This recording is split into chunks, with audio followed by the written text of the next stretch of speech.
예수님이십니다. 우리 질그릇 같은 내 안에 보석 되신 예수님이 오셔서 우리의 인생이 예수의 생명을 주심으로 거듭나게 되었습니다. 이 거듭났다라고 하는 말은 옛날보다 조금 좋아졌다, 이 의미가 아닙니다.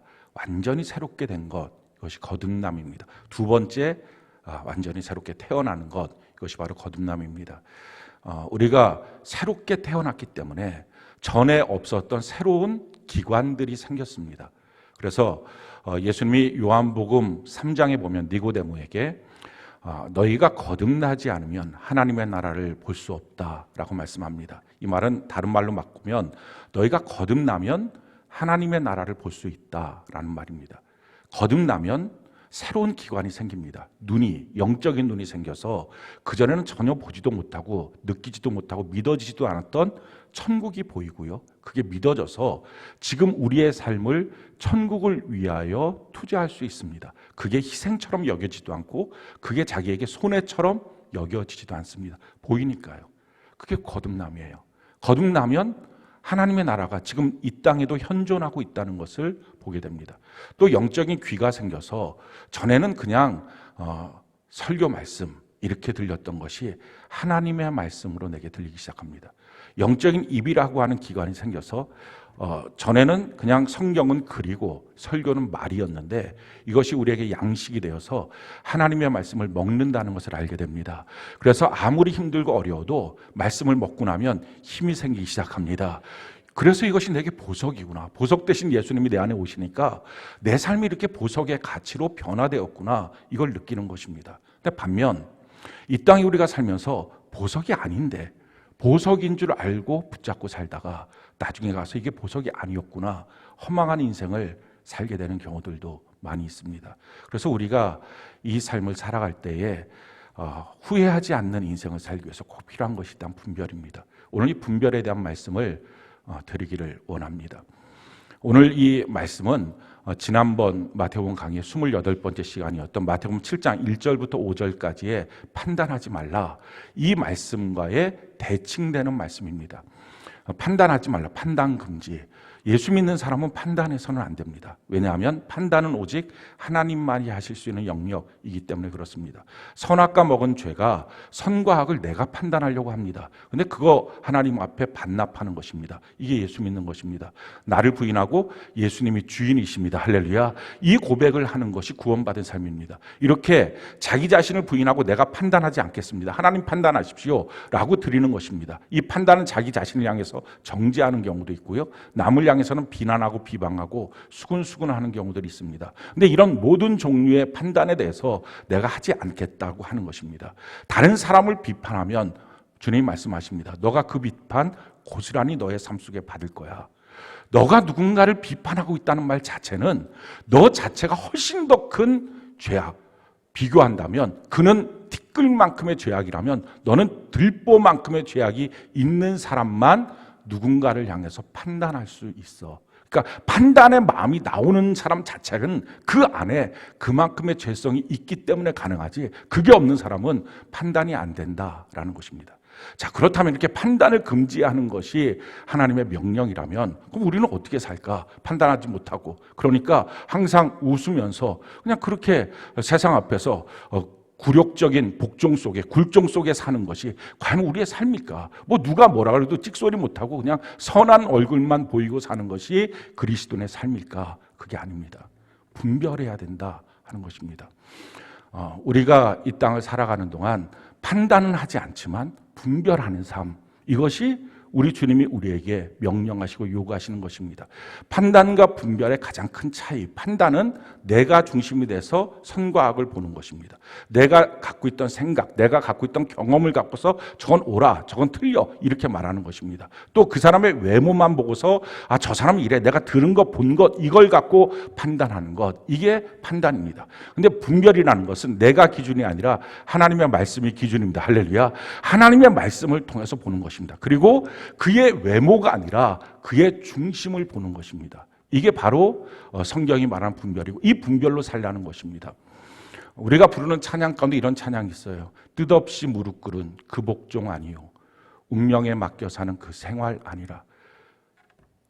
독수리 뭐죠? 뜻없이 무릎 꿇는 그 복종 아니요, 운명에 맡겨 사는 그 생활 아니라. 우리의 믿음 치솟아 독수리 날듯이 주 뜻이 이루어지이다 외치며 사나니. 여러분들의 얼굴이 제가 찬양을 하기 시작할 때 저걸 끝까지 부를 수 있을까? 분명히 가사 모를 텐데 다 느껴지고 있었어요. 끝까지 부르죠. 제가 그냥은 못 외워도 노래로는 외울 수 있어요. 뜻없이 무릎 꿇은 그 복종 아니에요. 예수 믿는 삶이라는 것은 그냥 맨날 웃고 다니고 착한 사람, 선한 사람 그렇게 코스프레하고 그러면서 사실은 속은 다 망가져 있고 이런 사람이 아닙니다. 속이 천국이 돼야죠. 그러니까 이와 같은 굴종의 모습이 예수 믿는 사람이 아니에요. 그럼 어떻게 할까? 판단하는 게 아니라 분명하게 분별하면서 살아야 된다 하는 것입니다. 예수님이 분별하셨어요. 가장 대표적인 분별이 뭡니까? 베드로를 향해서 바요나 시몬아, 너가 참 복되도다. 하나님의 영이 너 안에 가득히 있다. 이렇게 말씀하시고 한 15분도 안 됐을 때 사탄아 뒤로 물러가라. 너가 하나님의 일보다는 사람의 일을 생각한다. 똑같은 사람이었어요. 그리고 그때 당시 베드로가 뭐랬냐면 예수님 십자가에 지시겠다고 할 때 절대 안 돼. 그렇게 귀하신 예수님이 어떻게 십자가 질 수 있어요? 예수님을 위하고 있는 거예요. 근데 그 위하는 말을 들었을 때 너 사탄아 뒤로 물러가라.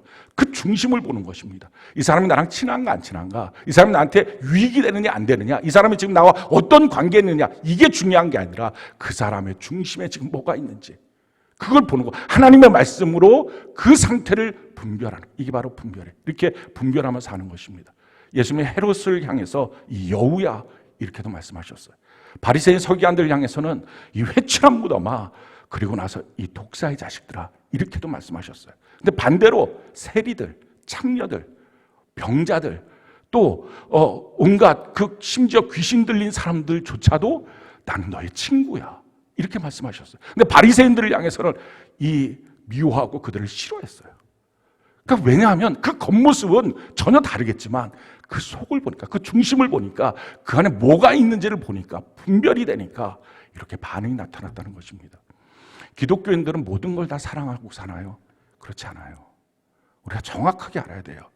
사랑한다는 말은요, 반대로 어느 무엇인가, 내가 어떤 대상을 사랑한다는 것은 다른 그것과 정반대의 대상에 대해서는 극렬하게 미워하고 있다는 말입니다.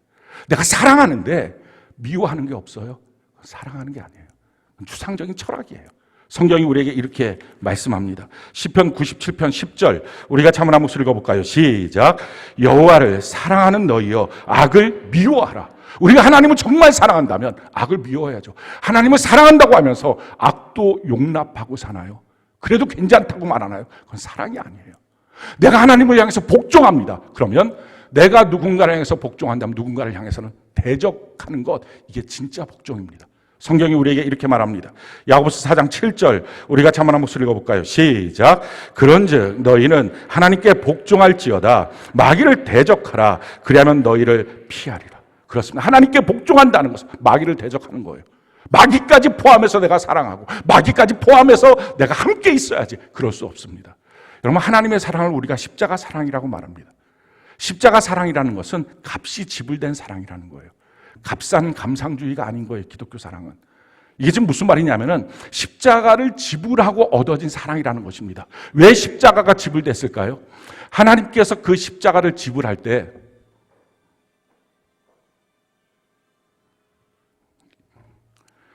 하나님께서 그 십자가를 지불하실 때 왜 그 십자가의 고통을 지불하셨습니까? 왜 자기 아들을 죽이셨어요? 우리의 죄 때문이에요. 우리의 불의 때문이에요. 우리 악 때문이에요. 그거를 다 청산하기 위해서 아들을 죽이신 거예요. 그리고 그 위에 하나님의 사랑을 세우신 거예요. 하나님의 사랑을 세우려면 불의와 함께 세울 수가 없어요.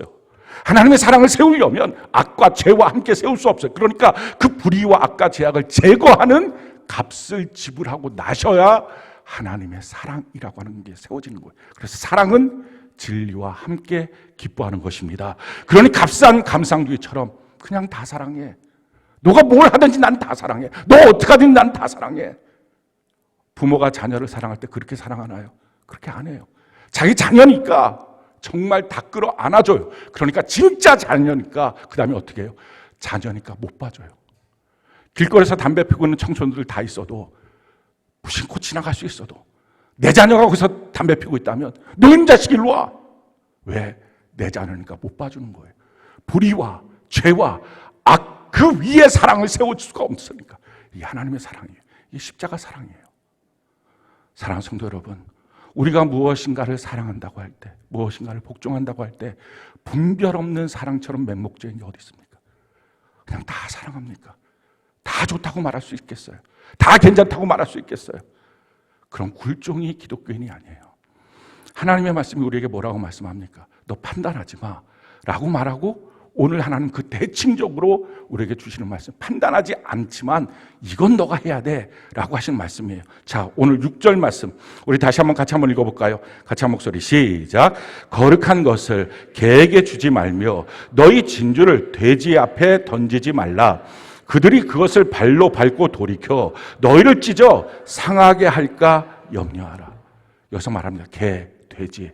그건 분명하게 예수님이 헤롯을 향해서 여우, 바리새인을 독사의 자식 이렇게 말씀하신 것처럼 누군가를 분명히 지칭하는 단어입니다. 그들에게는 거룩한 것, 너에게 가장 소중한 너의 보석, 우리에게 가장 소중한 게 뭡니까? 영원한 천국과 주님 아닙니까? 그거 함부로 던져주지 말라. 너 신앙인의 삶에 대해서 함부로 던져주고 교제하지 말라. 지금 주님이 말씀하시는 거예요. 그러면 분별해야 돼요. 개가 누군지, 돼지가 누군지. 사람은 다 똑같은 사람의 겉모습을 갖고 있지만 그 안의 본성은 다 다릅니다. 그리고 그 본성은 마지막 날 주님 앞에 섰을 때 다 드러나요. 성경이 이것을 우리에게 이렇게 말씀합니다. 고린도전서 15장 39절로 41절 우리 같이 한번 목소리 한번 읽어볼까요? 시작.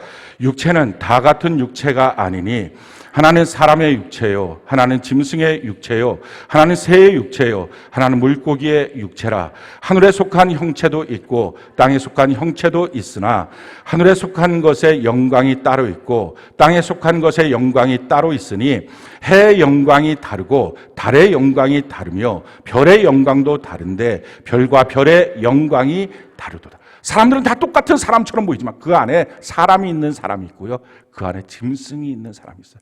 정말 하는 것, 생각하는 것, 말하는 게 다 짐승 같은 사람, 그 안에 새 같은 사람이 있어요. 그 안에 물고기 같은 사람이 있어요.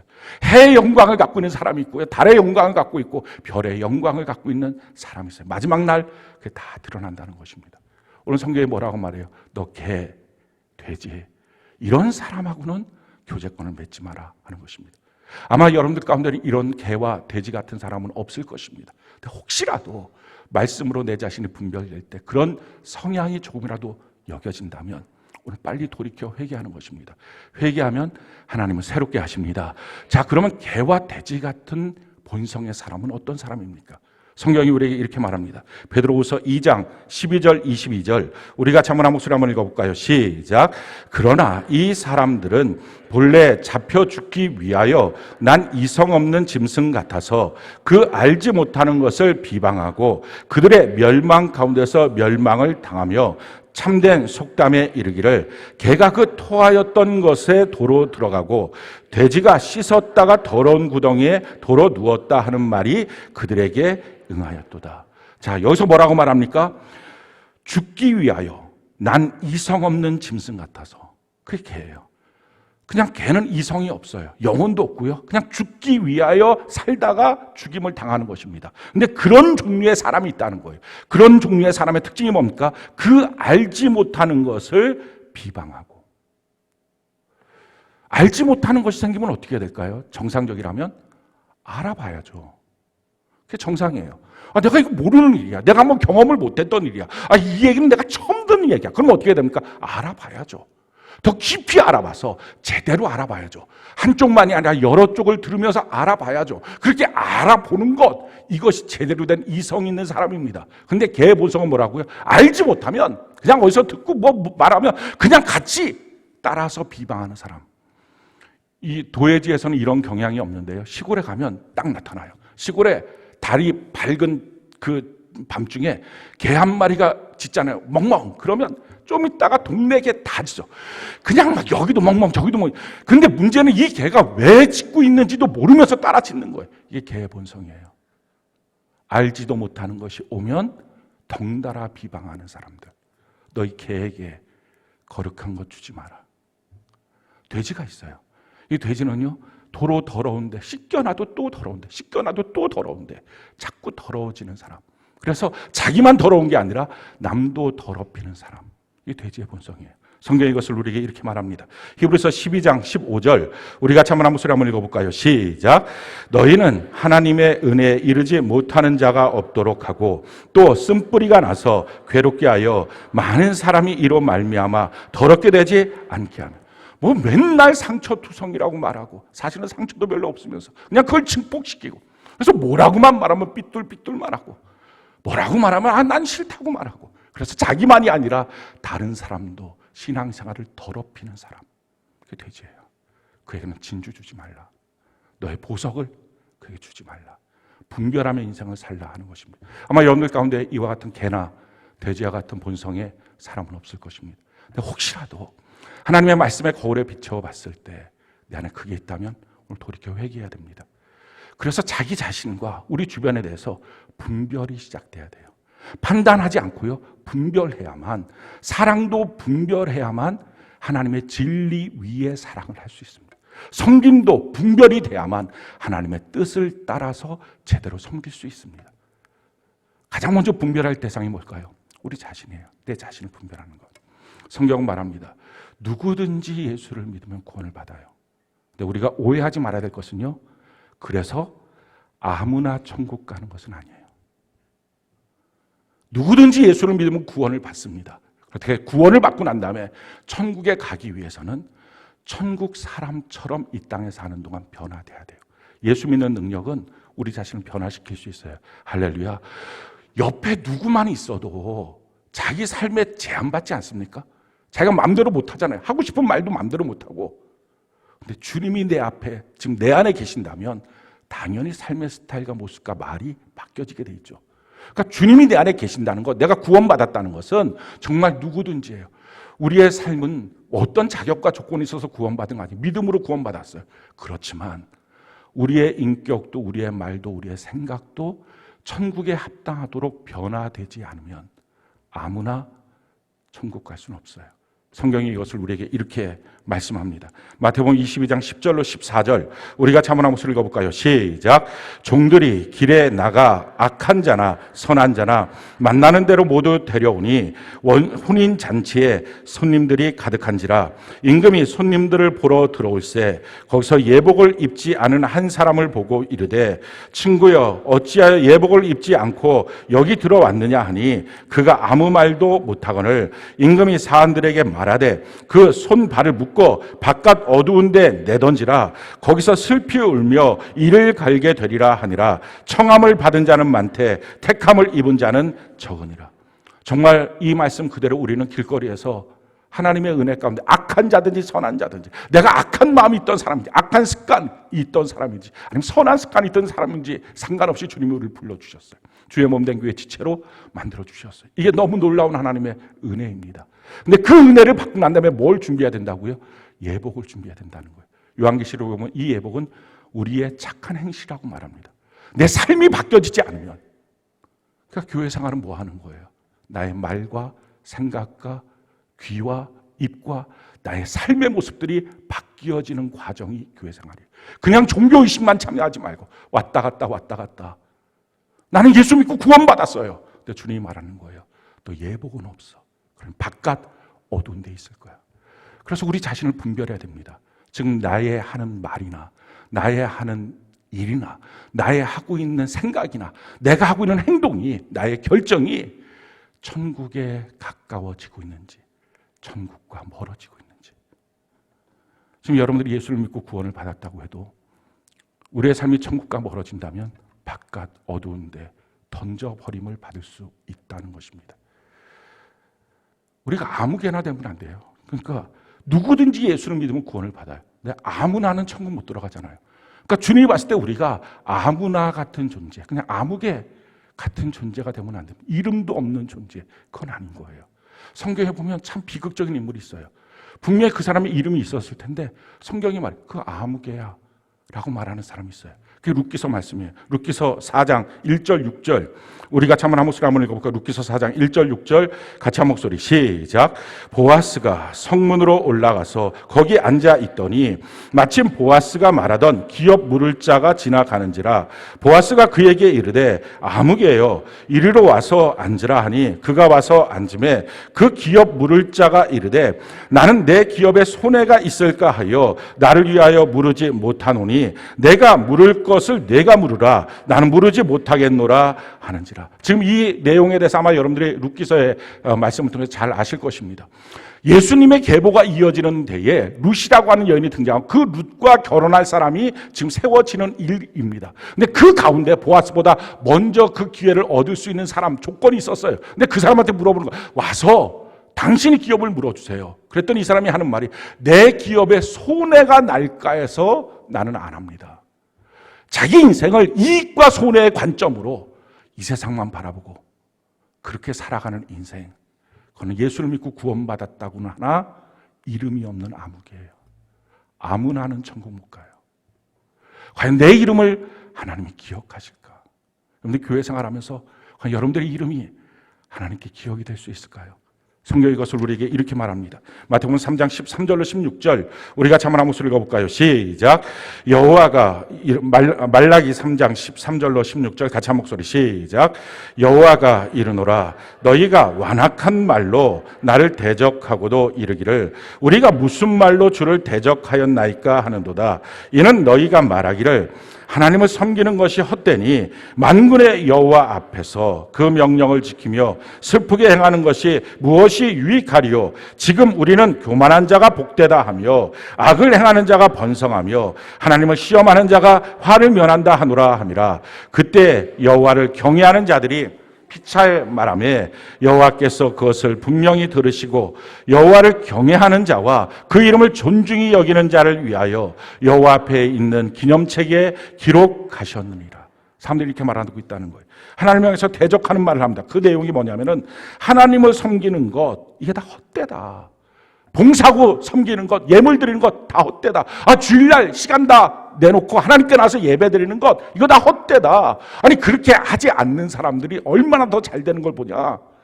그들이 교만한데도 너무 잘 되지 않느냐. 하나님 섬기는 것이 무슨 이유와 가치가 있느냐라고 하는 말들을 하는 사람들 향해서 하나님 말씀하십니다.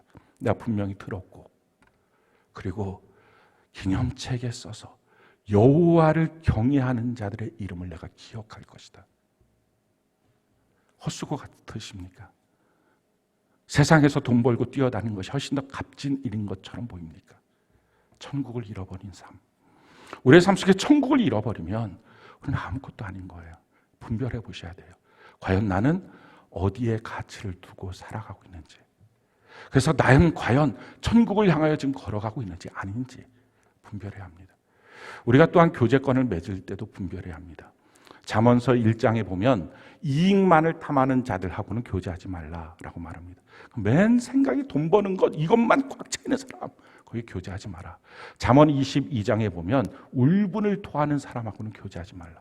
왜 울분을 토할까요? 자기 중심이니까. 주변에 바라봤을 때 다 자기한테 있어서 뭔가 안 좋은 영향을 끼친다고 생각하니까 자기를 바라보는 모습에서 막 울분이 터져 나오는 거예요. 자기만 생각하니까. 잠언 23장에 보면 술을 좋아하는 사람, 맨날 툭하면 술 한잔 합시다 이런 사람들하고는 교제하지 마라. 세상 사랑하면 결국 망하게 된다는 것입니다. 우리가 교제해야 될 사람은 어떤 사람이에요? 성경은 우리가 교제해야 될 사람들을 정해놨어요. 잠언 27장 17절로 18절 우리 같이 한번 한 목소리 읽어볼까요? 잠언 27장 17절로 18절 같이 한 목소리 시작.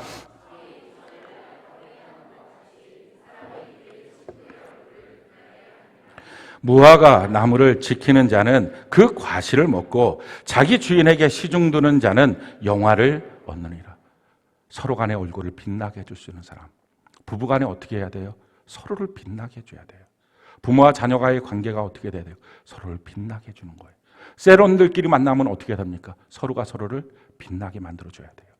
그게 하나님이 원하시는 관계. 그런 사람들하고 만나야 된다 하는 것입니다. 그러면서 또 이렇게 말씀하시죠. 무화과 나무를 지키는 자, 그러니 충성하는 사람으로 되라고 격려해 주는 사람. 또 뭐라고 말합니까? 자기 주인에게 시중 두는 사람, 순종하는 사람 되라고, 반역의 마음 이런 거 갖지 말라고 이렇게 격려해 주는 사람, 이런 사람들과의 교제권을 맺으라 하는 것입니다. 우리가 복음을 전할 때도 분별해야 됩니다. 그냥 무작위로 마음대로 다 복음, 성경 그렇게 말하고 있지는 않아요. 성경이 이렇게 말합니다. 디모데전서 2장 4절, 우리가 한번 한 목소리 읽어볼까요? 디모데전서 2장 4절 같이 한 목소리 시작. 하나님은 모든 사람이 구원을 받으며 진리를 아는 데 이르기를 원하십니다. 자, 모든 사람이 구원받기를 원하십니다. 그러나 대칭되는 다른 말씀이 있어요. 데살로니가후서 3장 2절 같이 한번 한 목소리 읽어봅시다. 시작.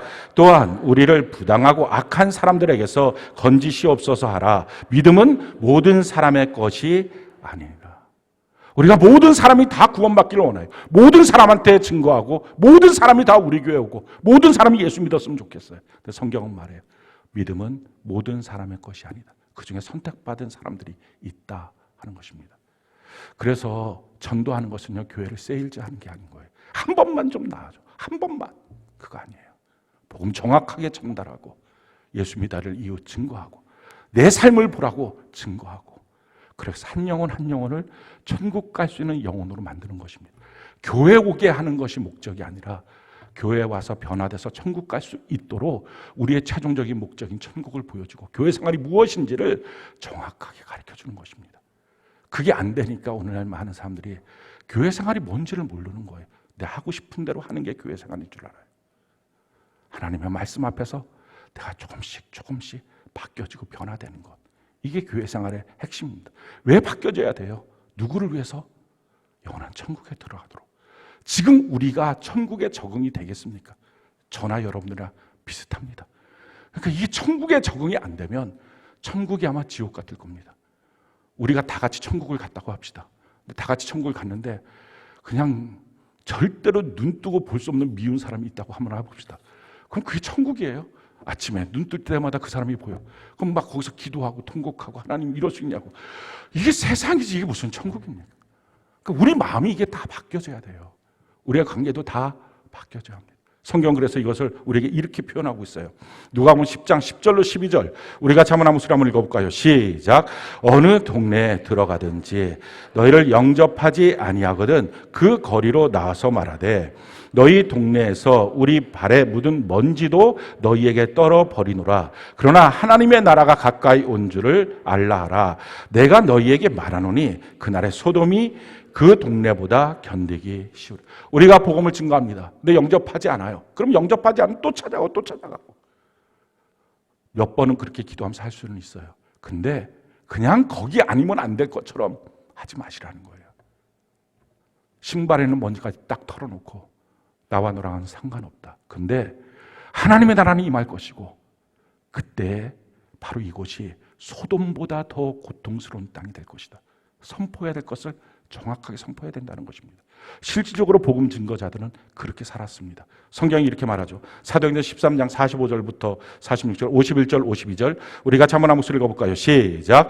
유대인들이 그 무리를 보고 시기가 가득하여 바울이 말한 것을 반박하고 비방하거늘 바울과 바나바가 담대히 말하여 이르되 하나님의 말씀을 마땅히 먼저 너희에게 전할 것이로되 너희가 그것을 버리고 영생을 얻기에 합당하지 않은 자로 자처하기로 우리가 이방인에게로 향하노라. 두 사람이 그들을 향하여 발에 티끌을 떨어버리고 이고니온으로 가거늘 제자들은 기쁨과 성령이 충만하니라. 하나님의 말씀이 증거될 때 나타나는 현상이 있어요. 한쪽은 너무 기뻐해요. 그 말씀을 통해서 너무 감사해요. 근데 어느 쪽은 자기 마음속에 분노가 일어나고 비방이 일어나요. 지금 여러분들의 마음 상태는 어떻습니까?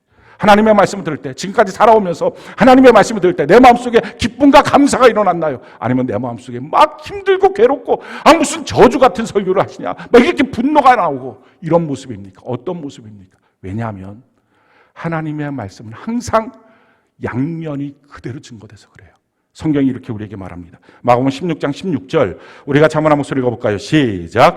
믿고 침례를 받는 사람은 구원을 얻을 것이요 믿지 않는 사람은 정죄를 받으리라. 하나님의 말씀을 듣고 돌이켜 하나님의 말씀대로 살면 구원이 있고요, 그렇지 않고 자기의 고집대로 있으면 심판이 있는 것입니다. 그러니까 하나님의 말씀이 선포되는 순간에 구원과 심판, 구원과 정죄가 동시에 있기 때문에 말씀을 받는 사람들의 마음이 어떠냐에 따라서, 내가 만약에 주의 길을 걸어가고 있다면 어떤 주의 말씀이든지 내게 은혜가 되고 축복의 약속이 됩니다. 근데 내가 주님과 반대되는 길을 걸어가면 어떤 말씀이든지 내게 고통이고 괴로운 말씀이에요. 주 예수를 믿으라, 그럼 너와 내 집이 구원을 얻으라. 얼마나 놀라운 축복의 말씀입니까? 하나님의 말씀대로 살면 우리의 삶에 복이 있다. 얼마나 놀라운 말씀입니까? 그런데 만약에 내가 정반대 길로 걸어가면 꼭 그래야만 복을 받아? 그럼 나 복 없는 거야?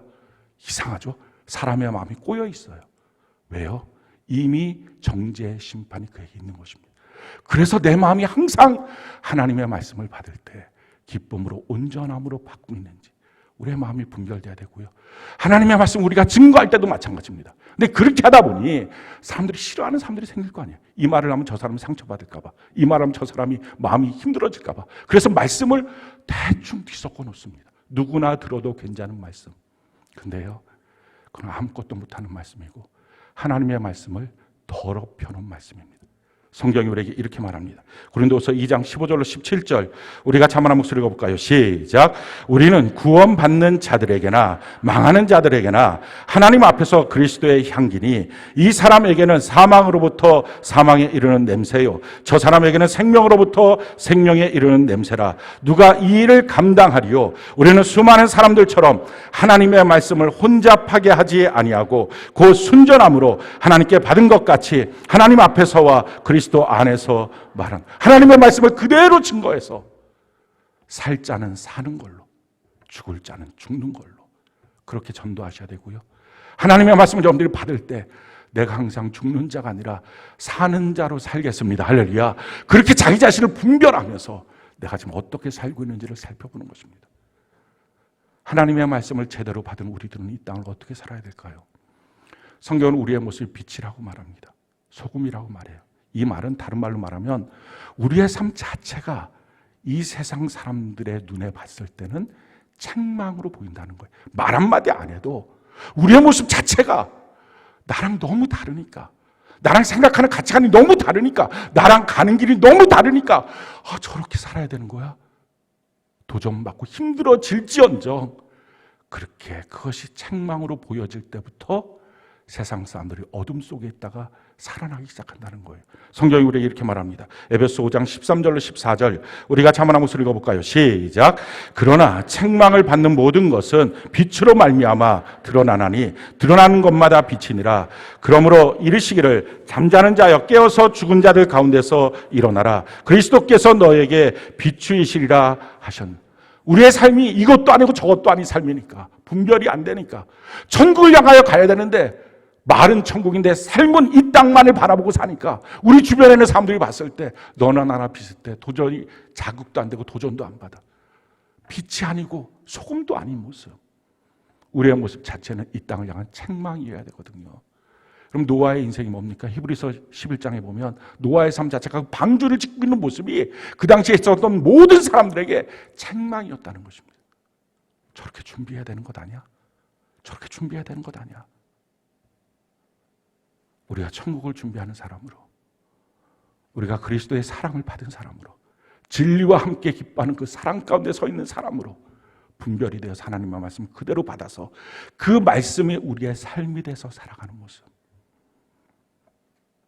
그렇게 우리 자녀를 양육해야 돼요. 그렇게 우리가 부부관계를 맺어야 돼요. 그렇게 우리 주변에 있는 회사 동료들에게 우리의 삶을 보여줘야 돼요. 그래서 우리 때문에 어둠 속에 잠자고 있던 사람들이 그래 이게 맞지, 예수 믿는 것 이런 거지, 구원받은 삶을 살아야지, 이렇게 사는 것입니다. 어둠 속에 있는 자들이 드러나게 만드는 것, 우리가 빛으로 사는 삶, 소금으로 사는 삶에 대한 많은 마음의 고백들이 있습니다. 저를 그렇게 만들어주세요. 근데 그렇게 되기 위해서 꼭 필요한 것, 자기 마음이 분별돼서 혼잡하지 않는, 살 자는 사는 걸로 죽을 자는 죽는 걸로의 그 명확한 말씀이 내 안에 들어와서 살기 위하여 애쓰고 몸부림치는 우리의 모습이 빛이 되고 소금이 되는 것입니다. 우리가 어떻게 이 땅을 살아가면서 분별의 능력을 키울까요? 사실은 우리가 분별하지 못하는 일들이 너무 많아서 미혹당하고 의혹당하면서 이 땅을 삽니다. 성경 분별할 수 있는 능력을 키우는 곳이 바로 예배 시간이라고 말을 해요. 성경이 이렇게 말합니다. 로마서 12장 1절 2절 우리가 자문한 목소리 한번 읽어볼까요? 시작. 그러므로 형제들아 내가 하나님의 모든 자비하심으로 너희를 권하노니 너희 몸을 하나님이 기뻐하시는 거룩한 산 제물로 드리라. 이는 너희가 드릴 영적 예배니라. 너희는 이 세대를 본받지 말고 오직 마음을 새롭게 함으로 변화를 받아 하나님의 선하시고 기뻐하시고 온전하신 뜻이 무엇인지 분별하도록 하라. 우리가 하나님 앞에 우리의 영적 제사를 온전하게 드리고 나면 이 세상이 우리가 본받지 않게 돼요. 왜 우리가 살면서 보석이 자꾸 헷갈릴까요? 세상 사람들이 다 딴 게 보석이라고 하니까 돈이 보석이라고 그러고 집이 보석이라고 그러고 다른 게 다 보석이라고 말하는 거예요. 그 소리가 너무 크니까 혹시나도 그런가 해서 속고 사는 것입니다. 그런데 우리가 예배 가운데 온전히 서 있으면 예배와 점점 멀어지잖아요. 그럼 세상 소리가 너무 커져요. 근데 예배 가운데 우리가 점점 들어오다 보면 세상 소리가 점점 작아져요. 그러면 이 세대를 본받지 않게 돼요. 우리 마음이 새롭게 돼요. 그래서 하나님의 기뻐하시고 온전하시고 거룩하신 뜻을 따라 분별하며 살 수 있어요. 누군가 무슨 말을 하면 분별이 돼요. 어떤 행동을 보면 분별이 돼요. 우리 가정 안에서의 일들이 분별이 돼요. 어떻게 해야 될지, 내가 웃어야 될지 울어야 될지, 화내야 될지 아니면 용서를 빌어야 될지 분별이 돼요. 근데 분별이 안 되니 당장 이 고비만 넘어가자. 그럼 점점 그리스도의 사랑과는 상관없는 그런 모습들을 만드는 거예요. 셀 안에서도 마찬가지예요. 하나님의 십자가 사랑 절대로 불의하고는 타협할 수 없어서, 절대로 죄와 악과는 타협할 수 없어서 아들을 죽일 만큼 죽여서라도 그 불의는 청산하고 그 위에 사랑을 세우기 원하시던 하나님의 사랑, 그것이 바로 우리가 이 땅에 살아가면서 해야 될 사랑입니다. 우리 자녀 사랑한다면 그렇게 사랑해야 돼요. 사랑하는 성도 여러분, 하나님 사랑, 이웃 사랑, 기독교의 핵심이라고 말합니다. 그래서 이 사랑을 그냥 사랑 다 좋다고 말합니다. 그런 사랑 아니에요. 그런 값싼 감상주의가 아니에요. 하나님 사랑, 이웃 사랑이 뭡니까? 마음 다해서, 성품 다해서 내 목숨을 바쳐서 하나님 사랑하는 것. 이웃은요, 내 몸처럼 사랑하는 것입니다. 이 말이 무슨 뜻인지 압니까? 우리는 우리 자신의 몸을 위해서요, 나쁜 것, 더러운 것, 내 몸을 망하게 만들 것, 내 몸에 안 좋은 것, 독약 같은 거, 쥐약 같은 거 절대 안 먹어요. 누가 먹으라 그래도 절대 못 먹어요. 왜? 내 몸 죽을까 봐. 다른 사람 어떻게 하라고요? 내 몸처럼. 그런 지금 지옥 갈 길로 가고 있는데 어떻게 침묵합니까? 우리의 배우자가 악한 길로 가고 있다면 그러다가 언제쯤인가 돌아오겠지. 어떻게 그럴 수 있나요? 내 몸처럼 사랑한다면 그렇게 안 되죠. 멈춰쓰라고 말해야 되겠죠. 내 힘으로 안 되면 울면서라도 기도해야 되겠죠. 하나님 사랑, 이웃 사랑이 이렇게 치열한 것입니다.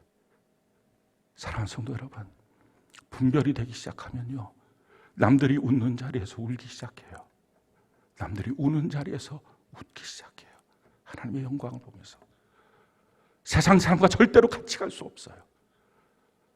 우리 성령 안에서, 주의 말씀 안에서 이 땅을 살아갈 때 분별의 능력을 갖고 판단하지 말고 영적으로 바라보고 말씀을 통해서 분별하고 그 속을 바라보면서 우리가 서 있는 그 땅이 우리가 책망의 빛이 되어서, 말로 책망하는 게 아니라 우리의 삶으로 책망이 되어서 그곳을 다 밝게 빛나게 하고 우리가 있는 모든 곳에서 주의 빛이 드러나게 하는, 우리 모두가 우리의 삶이 빛이 되는 은혜가 넘치기를 예수님 이름으로 축원합니다.